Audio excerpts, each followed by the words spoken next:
As A profitable trader എന്നുള്ള നിലയ്ക്ക് ഈ ഗോൾഡിലെ ട്രേഡിങ്ങിനെ മാം എങ്ങനെയാണ് കാണുന്നത്?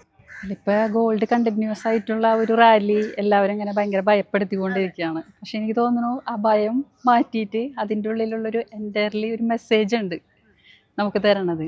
അതായത് ഗോൾഡിൻ്റെ മാർക്കറ്റ് ഉയരുമ്പോൾ ഒരിക്കലും അതൊരു പാനിക് സിഗ്നലായിട്ട് നമ്മൾ കാണാൻ പാടില്ല.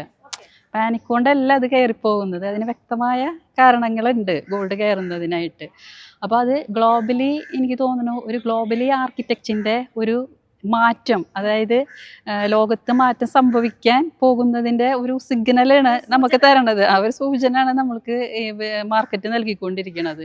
അപ്പം അത് എന്താണെന്ന് കണ്ടുപിടിച്ചിട്ട് അതിൻ്റേതായ രീതിയിൽ നമ്മൾ ഒരു എന്താ പറയുക ഒരു ഇൻവെസ്റ്റ്മെൻറ്റ് തയ്യാറാക്കിയിട്ട് ഒരു പോർട്ട്ഫോളിയോ, അതായത് ഇപ്പോൾ ഗോൾഡിൽ നമുക്ക് എത്ര ഇൻവെസ്റ്റ് ചെയ്യണം എന്നൊക്കെ ഉള്ളത് കറക്റ്റായിട്ട് ആ മാറ്റം ശ്രദ്ധിച്ചുകൊണ്ട് ഇൻവെസ്റ്റ് ചെയ്യുന്ന ആളാണ് ശരിയായ ട്രേഡർ.